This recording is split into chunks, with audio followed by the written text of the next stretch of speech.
Hola a todos, hoy vamos a hablar de la historia de la psicología en el Perú y en el mundo. Para que algo sea ciencia, debe tener dos elementos básicos. Número 1, debe tener un objeto de estudio y número 2, debe tener un método de estudio. Primero vamos a partir de lo que significa la palabra psicología. La palabra psicología viene de dos términos griegos. Psique, que significa alma, y logía, que significa estudio. Entonces, ¿podríamos decir que la psicología es el estudio del alma? No. Así se conocía la psicología en la antigua Grecia, aproximadamente entre el siglo XV y el siglo XVI. Luego, el filósofo René Descartes le dio otra forma, indicando que la psicología es el estudio de la mente, cuerpo-mente. Posteriormente, la psicología se va separando de la filosofía, es decir, va aterrizando y se va acercando más a la fisiología, es decir, a la ciencia. Es por eso que los primeros psicólogos eran hombres de ciencia, estaban más relacionados con la neurología, con la anatomía, eran médicos, eran hombres de ciencia. Podemos resumir que la psicología en sus inicios hablaba del alma, luego de la mente, y luego se fue acercando más a la fisiología. Hoy en día podemos definir que la psicología es la ciencia que estudia el proceso psicológico traducidos en la conducta humana. Cumple con los dos elementos: el objeto de estudio, que vendría a ser la persona, el método de estudio, que vendría a ser, porque es objetivo, es experimental, y brinda datos para poder ser tratados. En 1879, la psicología oficialmente se convierte en ciencia, gracias al filósofo, médico y psicólogo alemán Wilhelm Wundt. ¿Por qué? Por aperturar o por descubrir el primer laboratorio experimental en psicología, que estudia la estructura de la mente, de ahí el nombre estructuralismo.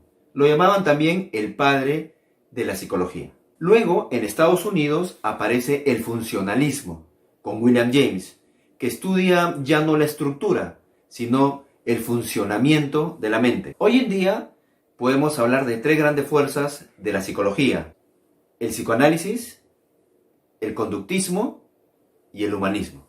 La primera fuerza es el psicoanálisis, cuyo precursor es el neurólogo Sigmund Freud. Esta corriente tiene tres teorías muy importantes: de la personalidad, es una técnica de la psicoterapia y es un método de investigación. Y recordemos que tiene como base filosófica la hermenéutica. La segunda técnica es el conductismo, cuyo representante es el psicólogo John Watson. Esta fuerza estudia la conducta del individuo.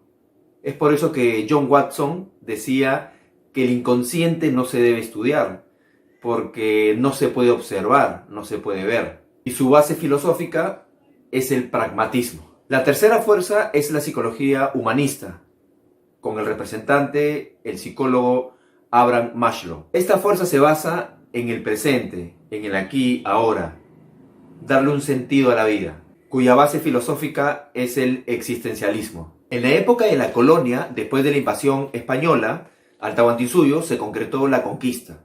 Y con ello se crearon sociedades coloniales, ¿no? Los españoles trajeron educación y religión, y con ello, y algo muy importante, es que se hicieron valer de la religión para dominar el alma de las personas.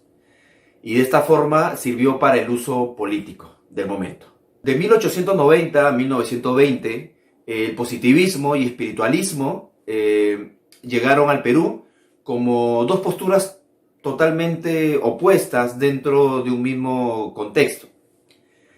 Como figuras representativas del positivismo tenemos a Manuel González Prada, a Luis Miro Quesada y Hermilio Valdizán, quienes renunciaron a investigar lo trascendente, reduciendo la indagación filosófica a las leyes dadas por la experiencia. Y entre las figuras representativas del espiritualismo tenemos a Alejandro Deusto, Mariano Iberico y Humberto Borja, quienes buscaban